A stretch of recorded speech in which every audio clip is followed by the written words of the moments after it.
Бүгін мынау өзімізде салынып жатқан Дарбаза Жетісай темір жол бойынша бұл ненің өкілдері келіп отыр. Мен мына жерде қазір канистар Қорқелес ауылдық округ әкімінің орынбасары Байболаев Қанат болады. Қазақстан Республикасының экологиялық заңнамасына сәйкес Интегра конструкцион қызы жауапкершілігі шектеулі серіктестігі Дарбаза Өзбекстан мен мемлекеттік шекара теміржол желісінің құрылымында пайдаланылатын Түркістан облысының Сарыағаш нөмір 1Б, нөмір 1АР және Келес нөмір 10А аудандарында орналасқан 3 учаскеде кең таралған пайдалы қазбаларды өндіру жөніндегі тау-кен жұмыстарының жоспары бойынша ашық жиналыс түрінде қоғамдық тыңдау өткізіледі делінген. Қоғамдық тыңдау жергілікті атқарушы органдардың, мүдделі қоғамдық ұйымдардың, жергілікті тұрғындардың қатысуымен өткізіліп отыр. Қоғамдық тыңдауларды ашық деп жариялаймын. Сондай-ақ қоғамдық тыңдауларды өткізу қағидаларының 22-ші тармағына сәйкес залда аудиожазба, бейнежазба жүргізіліп жатыр. Қоғамдық тыңдауларды өткізу кезінде нақты тұжырымдалмаған және ескертулер мен ұсыныстардың мәнін көрсетпейтін немесе қоғамдық тыңдаулардың мәніне анық қатысы жоқ тыңдаулардың барлық қатысушыларының жай көпшілік дауысымен дауыс беру нәтижелері бойынша мүдделі мемлекеттік органдар мен жұртшылықтың ескертулері мен ұсыныстары ескерілмейді. Қоғамдық тыңдаулар өткізу үшін төраға мен хатшыны таңдау қажет. Қоғамдық тыңдаулардың төрағасы ретінде мен Қорқелес ауылдық округі әкімінің орынбасары Байболаев Қанат, хатшылыққа Қорқелес әкімі аппаратының жер маманы Көшербаев Жақсыбайды сайлап алайық. Қазір болған хаттама түрделеді, басқа жазылатын қағаздары бар. Кандидаттарға қарсыластар жоқ па? Төраға мен хатшыға? Онда дауыс берулерін сұраймыз. Кім иә десе, дауыс берейік. Қарсылар? Қарсылар жоқ па? Қоғамдық тыңдауларды қазақ тілінде жүргізе береміз, арамызда орыс басқа ұлт өкілдері жоқ. Қазақ тілінде жүргізіледі деген қатысушылар дауыс берулерін сұраймыз. Қарсылар, қалыстар жоқ.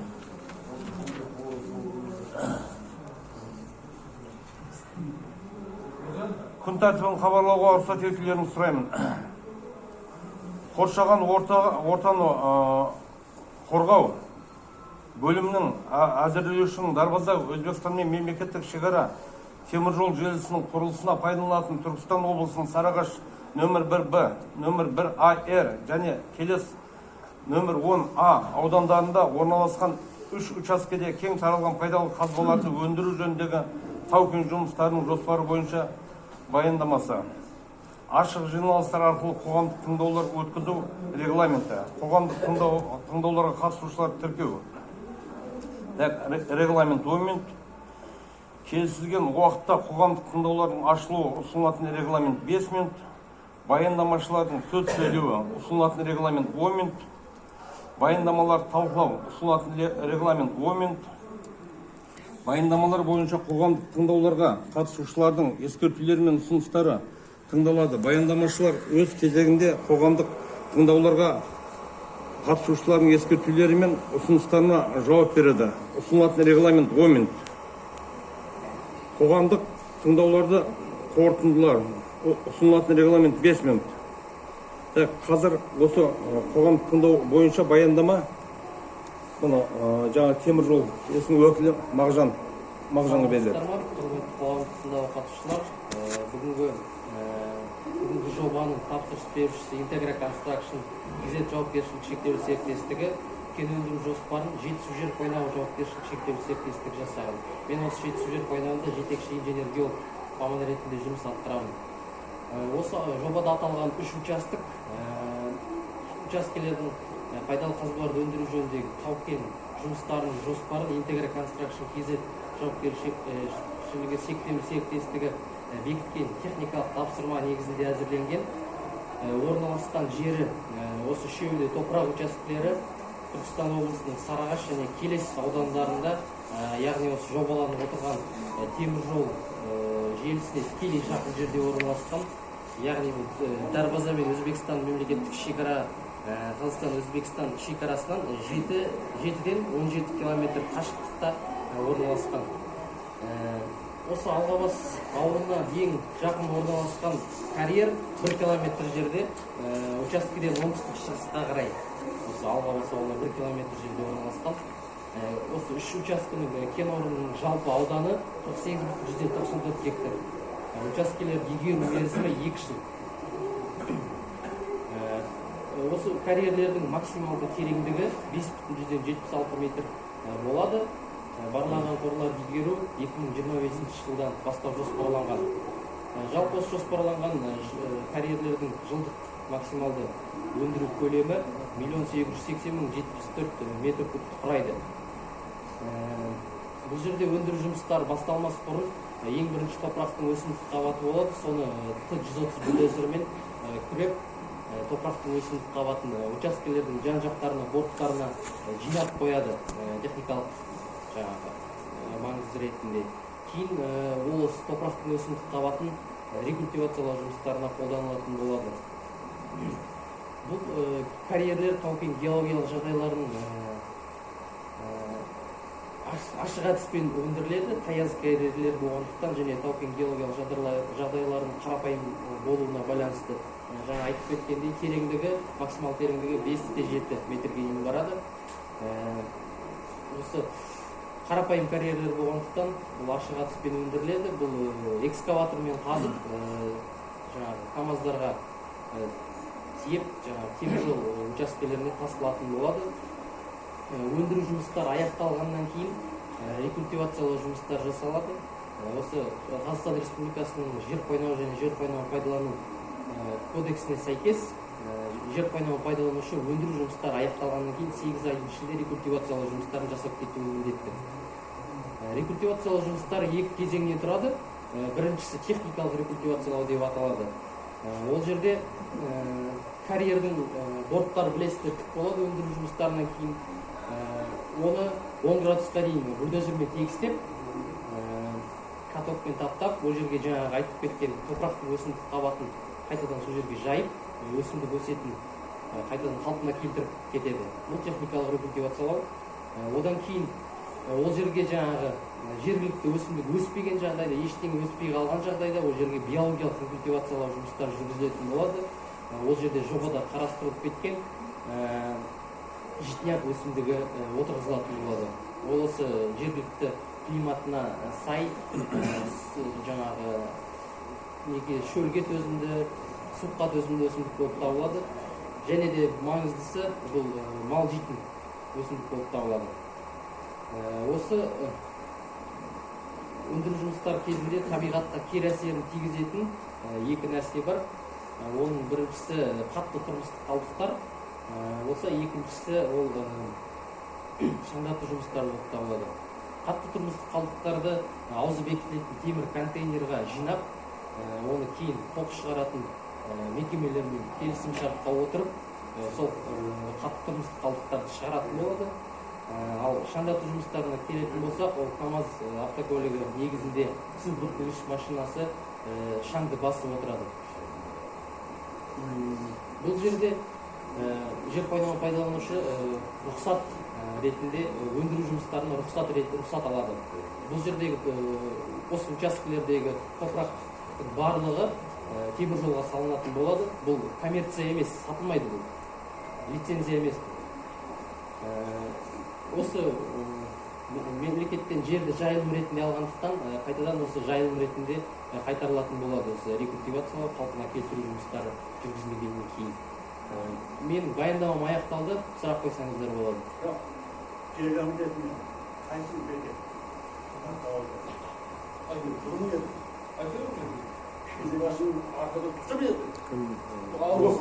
Қай жерде место положениесін көрсетесіз? Орналасқан жерін көрсете кетейін.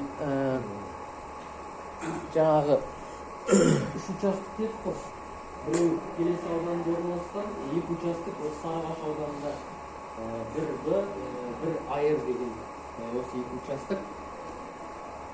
Бұлардың көлемдері 1АР 24,199 гектар, 1Б 14,134 гектар.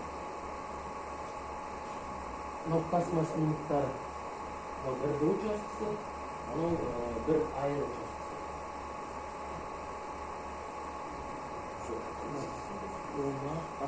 Екі участок болсын. Мынау кейін рекультивациялау жұмыстары жүргізілетін схемасы. Айналайын енді. Сенің ой жұмысымыз жоқ. Біздің мал жайымыз бар. 117 кетті. Сол жеріміздің жартысы кетіп қалды. Оған кім жауап береді? Сен жауап бересің бе, же? Қаяқтың аламыз орны? Ауданның арнайы жері бар ол. Земельный инспектор. Орны беретін шығасың. Бұл алып қойып жатқан жоқ қой қазір сіздерден. Жорға айқайластырып алып қой, ақылы бар. Сіз түсінбейсіз. Бұны алып қойып жатқан жоқ қазір. Жердің бетін қайтадан тексертеді. Қайтадан жайында қалады ол. Әкімнің орынбасары. Мынау Вайншаш 217 гектар жері бар екен босаған. Бізге беріңдер соны мал жалыңға. Темір жолға бердік қой енді. 52-ні ма? 52-ні.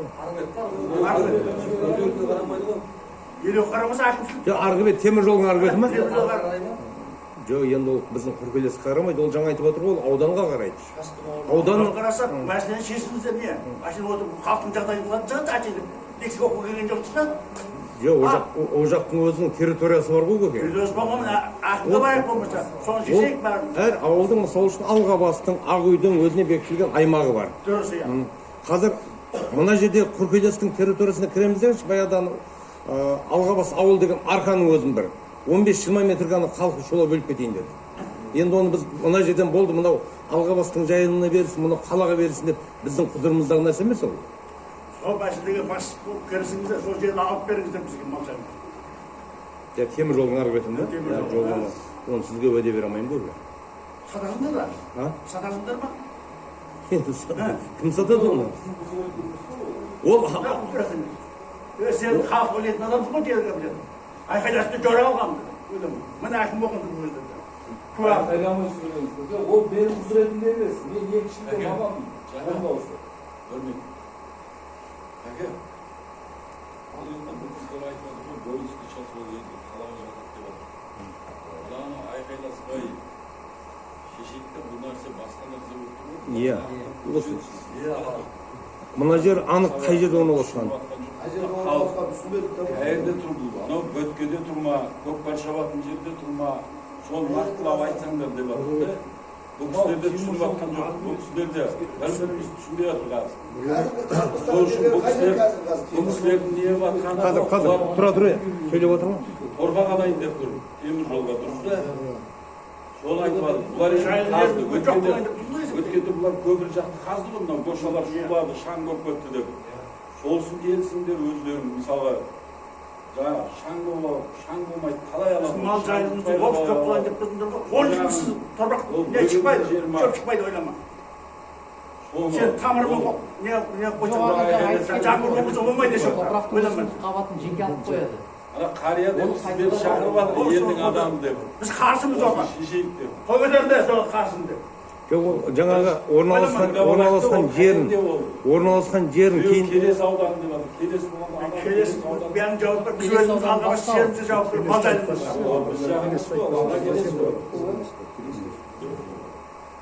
Осы екі карьер Сарыағаш ауданында именно осы Алғабастың аймағының қаяғына қалады? Өзі өлмейді ма? Алдыңғы алған жерлерің бар ғой, кеткесінде 5-6 метр мынандай тіпті қанша метр жер алынған карьер деңгейінің ар жағында. Мысалы ар жақтан мал тау келсе түсіп кетеді, ана ештеңе көрмейді. Карьер бірден карьер болып. Оны рекультивация жасайды ғой кейін. Оны қашан істейді? 8 айда жағдай болғаннан кейін істейді. Алатын жерлеріңіз сол жер ма? Иә. Сол жерді аласыңдар ма тағы да? Иә, қазір алынған. Бері қарай ма, ары қарай аласыңдар ма? Құрметті ауыл жақсылары, 1 минут. Ауыл жақсылары, 1 минут. Айқай шуға салмайық, давайте. Бұл айқайлау үшін келген жоқпыз бұл жерге бар ғой, бұл талқылауға келді. Бәріміз қазақпыз мына жерде. Ешкім ешкімге жау емес көрді. сол себепті мына жерде қазір қатысып отырып, мен заказчик КТЖ-дан да, қазір осы жерде субподрядный организацияның представителі отыр, который осы жерде сол жұмыстарды жүргізіп, карьерден топырақты алып отырған. Сол кісі сіздерге қазір түсіндіріп айтып береді. Ол если жарғабақ қалып болса, замечаниеңіз орынды. Мына кісі оны былайынан жасап, төбесіне мынандай жәндегі не дейді, обмолоктың ба немене, сондай жасап, мал құлап кетпейтін ғой, істеп береді. Тұрыңыз, айтып беріңіз. Ассалаумағалейкум. Ақшыл Нұрбек Зәбірұлы, Есік Констракшн компаниясында мекеме болып аталады. Соның 20-64 атқаратын. Және осы белгіленген бізге берілген жұмысты жүргізу. Жұмысшылардың жатарлығы, тамағы, сол және сол жердегі ішкі сыртқы саясат халықпен тығыз байланыста болды.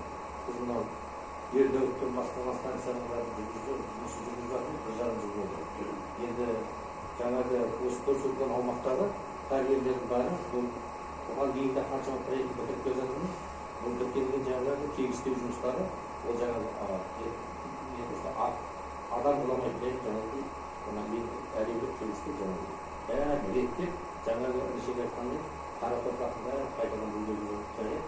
Содан кейін темір жол өтіп кеткеннен кейін бәрі орнына келеді, оны көріп жатырмыз. Артынан шөп шыққанын жаңбырдан кейін. Артынан барып көреміз, бәрі қалыпқа келді. Мынандай жарғабақтар, қатты жарғабақтар сеткілер қойылады, тартылады. Содан кейін жаңағы сіздің мал жайылымыңызға ар жақ бер жағына өту үшін арнайы астына жаңағы көпірге мал өтетін, келетін машиналар өтіп шығатын бәрі қарастырылады. Оны енді арнайы жасайды, мастабеттер жасайды. Біздікі сол алған жерімізді тегістеп, топырақтасып, жаңағы халыққа рекпетке водовоздар жоқ, су шаш, сондай мәселелермен айналысамыз. Оның бәрі жұмыс біткеннен жаңа айтып отырмын, 8 айдың ішінде де соған байланысты бәрі тегістеледі. Оны тегістеп, басында өзіміз қазып жатқан ойлайтынбыз, қалай болып қалады екен деп. Артынан бітіп тегістеген кезде бұл жердің бәрі жаңағы әлемнің қайтадан мал жерлерге қатып келіп жатыр. Ол ешкім ойлап тастап кетпейді. 10 жыл көп шықпайды. Ау, 10 жыл көп шықпайды. Қарады бері тұра емес ба? Жол мен сізге айтайын. Біз мына Алматыда да мынандай құм, таза қызыл құмның үстіне жол салдық. Әлгі қорбан. Онда да осылай халыққа келсек. Бірақ артынан жаңағы бітіп уже темір жол өсіп кетті, қалғанда Келесі мал жайылып берсе болды, сен болды, ақшасын төлеп болды сол жерде. Шөп шығатын, ақшасын төлеп мал болсын. Біз енді жолды мемлекет көрсетті ғой, өзіміздің елге жұмыс істейміз да, топырақ қаздерін, жерге тасып береміз да, өз міндетімізді қаржы тұтыламыз да, бәрін реттеп кетеміз. Ар жағында жаңбыр жауады, 1 жылдан кейін сол жерге шөп шығып, бәрі қалпына келеді. Әлде десе мен бойыншасы біздің әбер ақша ал бәрі тапсырған бізге бәрі. Біздің мал жайылып дайындап бар. Ақша болса болды ғой де. Ағамыз бар. Қамды да астындағы 50 кило бәрі. Бюджеттің ақша алды. Күнде біз былай айтқанда жол мәселесімен келіп тұрған адамдардың бұл жерге ешкімге біз сөзімізді өттік. Бізге өзімізге берілген жолды жасап өтеміз. Қалған жер әкімдік бар. Ақынға апарамыз сөйледі, мәселені шешіміз болды ма? Шешіміз болмайды ма? Соны айтым ғой. Жоқ, ондай шешіміз. Сіз енді айтып тұрмын. Ақшаны ақша берасыңдар ма? Ақшаны ақша берасыңдар. Ақшаны мемлекет өзі бөліп отыр. Бөлместен бөлмейсіңдер мені. Халық шуылдата бермейді. Ол мына жерде шешілмейді, мен алып сізге бере қоймаймын. Бұл үлкен шаруа ғой, үлкен Көрдім, әкіміміздің жететіні шешілмейді. Ал сіздерге түсіндіру жұмысы жүріп жатыр. Әкімі жесек бар. Ол қазір Ол 8 айдың ішінде емес, сразу текстиль болмай. Жоқ, анау негізі Жорғаға келген алғаннан 3 метр алғаннан кейін шешілмейді бәрі. Ол бірден артына шешілген. Пока кім Нұрлыбек дұрыс, пока бар қоя бұл кісілердің несі тревогасы да түсінікті. Малдар құлап кетуі мүмкін, адам құлап кетуі мүмкін. Ана жерге обваловка жасап, мынандай жоғары жағына сондай жақсылап істеп қойыңыздар жоғары жағына.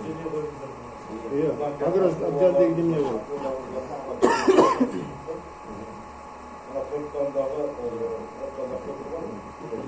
кеше анау алдатына қарамайды ғой олар. Енді ол жерде Одан кейін анау кеше сол Түркістанның балалары дәрсәттерге қойып жапты жолдан.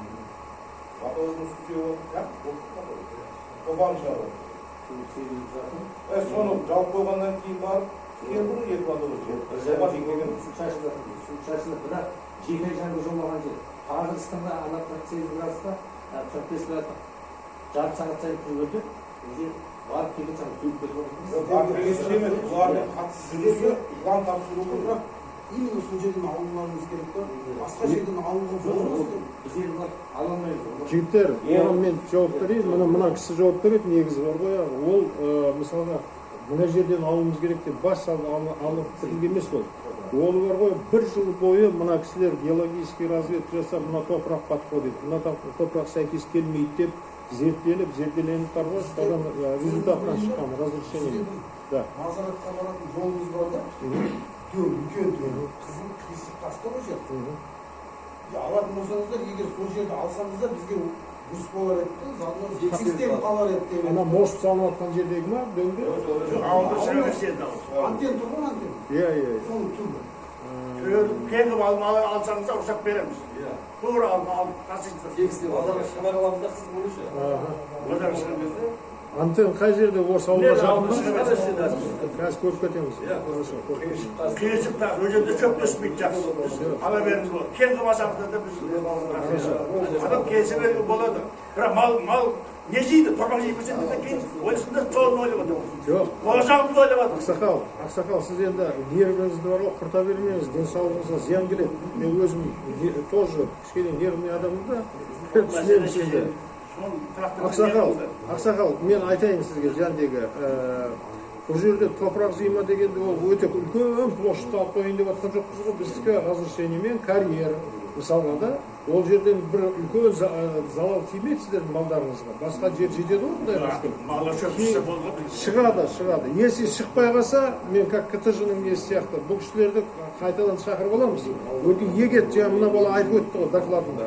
Если өспей қалса, природно-растительность өзі снимать етті ғой, жинап қойды.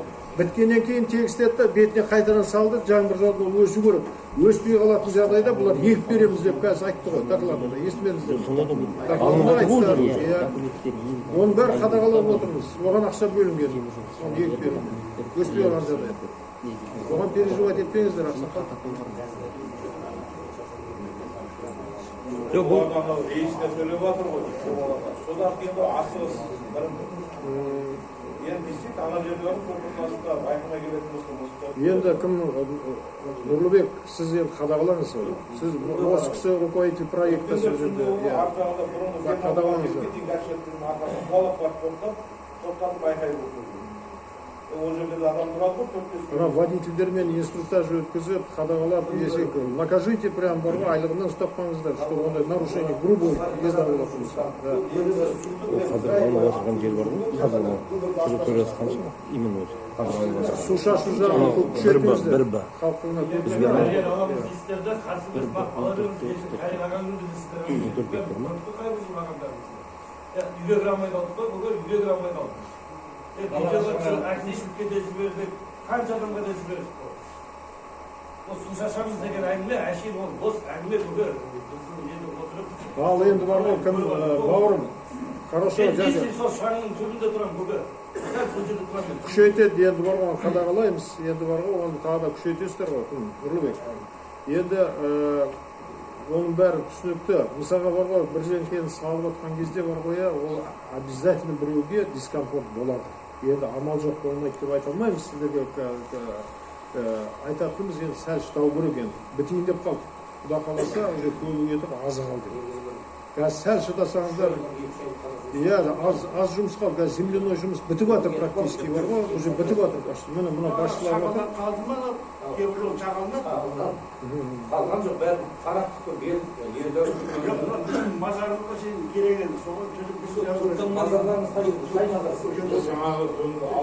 Біз енді сол маңайда істеп жатқан жерде мазарға білесіздер ғой, ақ үйдің маңайы, би атамыз бар, Ердәуіттің өзіне көмек ретінде сол шағылдың бүкіл көші Шайберден ата әулиенің ауылы ғой деп жұмысты сол жерден бастағанбыз. Құдай қанат берді. Сол ана тауға дейін қыраққа дейін осы құрттанып компанияның атынан бар. Сіздер біздің ауылға дейініздер, наоборот, ол әулие деген ол әулие, ол өзінің жанынан ақша шығару керек. Ол өрден күн көріс көріп жатыр.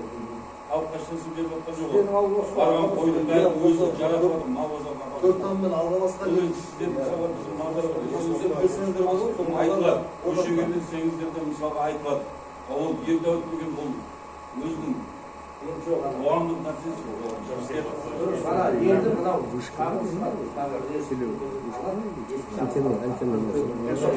Ондайдан болса деп адам.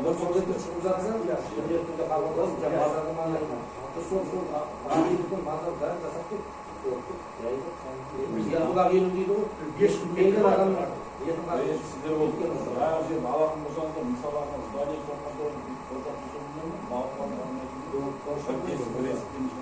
Қиғаштан қуала берді. негізі мал қуламайтын бірден істеп отырамыз. А негізгі рекультивация ол жаңағы кішкене жұмыс аяқталып бәрі келісті. Бірақ жарғы қысқа кетпейді. Жылжыдың ба сразу жұмыс қояр. Мал ат енді çoğaltылады. Негізі кем қуала берсеңіздер болады ғой. Ал енді жаңағы жағдай болғанда Сіздің атыңыз кім еді? Нұреке, ол қазір мына жерде айтылып отырған екі участке болғанда, бір участке біздің осы Алғабастың аймағы да, ана екінші участке уже қала жағы. Бірақ жаңағы айтылып отырған мәселе қазір Қазыбастар, соның төңірегінен алынатын нәрсе ғой, или басқа жаққа өтіп кетпейсіздер ме? жоқ, ол жаңағы шағын Торпақ жағы. сол жерден карьерден алынады. Сол жер басқа жаққа өтпейсіздер. Ал енді негізі жоқ, енді оның ең соңғы несі Дренбург Қарақалпақтан алып жатыр. Ол басқа жақтан алынады. Ең соңғы жаңағы 80 сантиметр қап биіктікке көтеріліп, ол Дренбургтен ол Қарақалпақтан алып жатыр. Ол өзінің материалы мықты, оның үстіне өте укладты темір жол түседі. Оған дейін біз топырақтан жаңағы көтеріліп алған ана жақта Қарақалпақтан жасайды. Қарақалпақта ондай жасым Көрдім оны бар, жаңа айтып отырмын, зерттеді, бірақ пойызға сол құмы көп болған кейін ана ертең темір жол Көрдік оны бәрі. Жақын Геологтар жердегі осы кісілер разведка жасады ғой, исследование жасап, бәр жерді аралап шықты төңірек. құрамын тексеріп, осы жердің арнамызға рұқсат берсе, біз сол жерді қазамыз. Үкіметтің рұқсатымен ғой бәрі.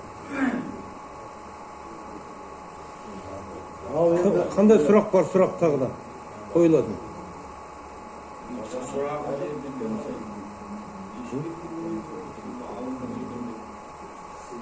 сол алынған жер ғой.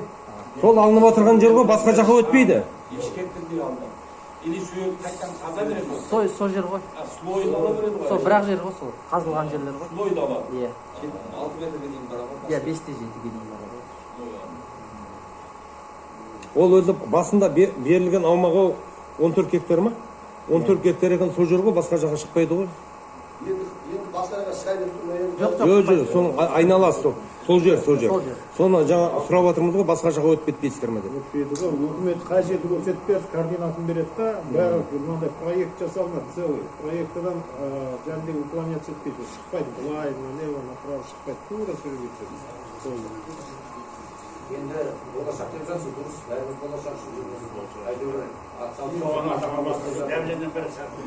негізі үлкен темір жол өтіп, ертең бәрі 2 жылда бәрі біткенде, қазір балаларымызды колледжге темір жолға бере бермейді. Вот, Осы жерден үлкен, мен жүрген жерін бәрін айтып жатырмын. Бүгіннен бастап 8-9-ға дейін балалардың темір жол саласына берсеңіздер, мына осы қалып жатқан Ердәу станциясы Алматы бірдің станциясын үлкен болады. Қазірдің өзінде 8 қатар жол түсті.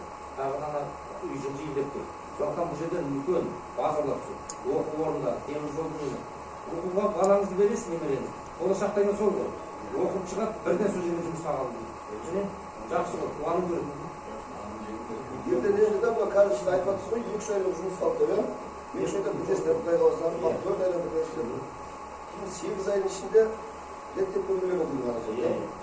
Ол 8 айда айтылады, бір өзіміз үшін тез реттеп бәрін өткізіп кетіп қалуымыз керек. Ол 8 айда нетті ғой. Жұмыс біте ме, сразу уже реттеп тегістей береміз. Жылжып келе жатқанда артын уже тегістей береміз. Жаңа істеген жерлеріміздің бәрінде видеоларымыз бар ғой. Оларға заң бойынша ғой, 8 айдың ішінде үлгеріп кету керек деп айтылады. Бірдеремізді сұрап Бір айдың ішінде бітсеңіздер, мысалы жұмыстарыңыз. Бір айдың ішінде бір айдың ішінде істеп 8 айдың ішінде бітірмесе заң бойынша 8 айдан кейін енді ауыл соққыр берілуі болады. Иә, Ондай атымыз жоқ. Осыдан бері қарай жылжиын деп тұрсыздар ма тағы да жұмысты? Жоқ, сол жер ғой, жылжымайды сол жер. Иә. 6 метр қаза берді. Жаңа айтты ғой 5-7 метрге дейін. 5 метрге. Жоқ, ол жерде ана кісінің айтып отқан сұрағы дұрыс. Бұл АР, расширение, бұл жерде да кішкене жер қосылады, дұрыс айтып отыр. Сондай емес болсын. айыр дегенмен мына жерде Расширение. көріп тұрсыздар 24,99 гектар. Ол қала жақта ғой. Содан аспайды. Неден бұл? Үйлердің бер жағында, көпірдің бер жағында қазған карьерді кәдімгі. Иә. Бір сол ғой да. Бір болма? Сол расширение болады, кішкене қосылады жер. Ол бір қойдың. Ол 14 гектардан аспайды. Ол біздің контур. Иә. Анау бір айыр деген жаңа темір жол арғы бет. Иә, ол қар жақта. Ол 25 гектардан аспайды, а мынау 14 гектардан аспайды.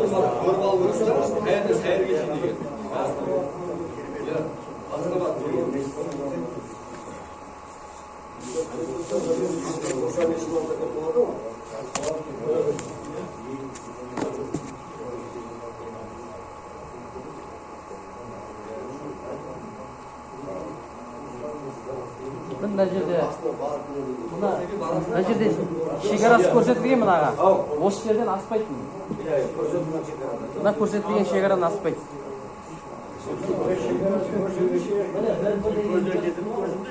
Мынадан аспайды. Мынау қызыл осы 14 гектар. Мынадан аспайды. Қазір мен Асанға беріп кетемін, бір копиясын беріп кетемін.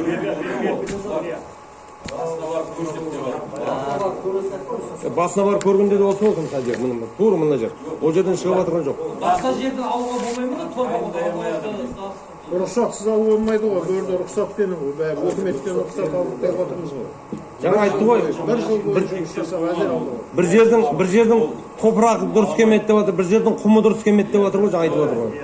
Одан кейін мен тағы сіздер темір жолға қатысы жоқ мына әкімшіліктердің бір сұрақ қоя салайын. Қазір күз келді ғой енді, былтыр су алды көрдіңіз иә? Біз алып неден су кетпей қалды, миллионмен де баттыңыздар.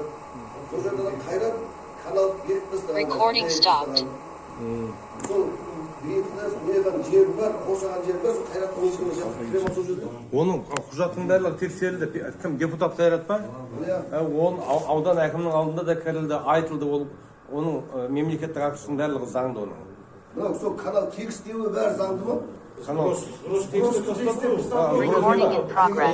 Сбросынан хабарым жоқ, сбросын көрейікші. Біздер былтырдан бастап ана су алғанда онда су алған жердің барлығын аштырдық қой негізінен. Шарбағы бер жақтан сол тегістеп, одан кейін бер қарай өтіп кетті шарбағы. Жоқ, оны картадан көрейікші. Жаңа сброс болатын болса, онда көп жер ашылды. Былтыр, биыл көп жер ашылды. Биыл тағы да су алады ғой, былтырда алады су, кейін тағы алады су. Соны айтып отырмын ғой, былтырдың көбісі ашылды. Жақсы, қай жерде екенін біліп алғын?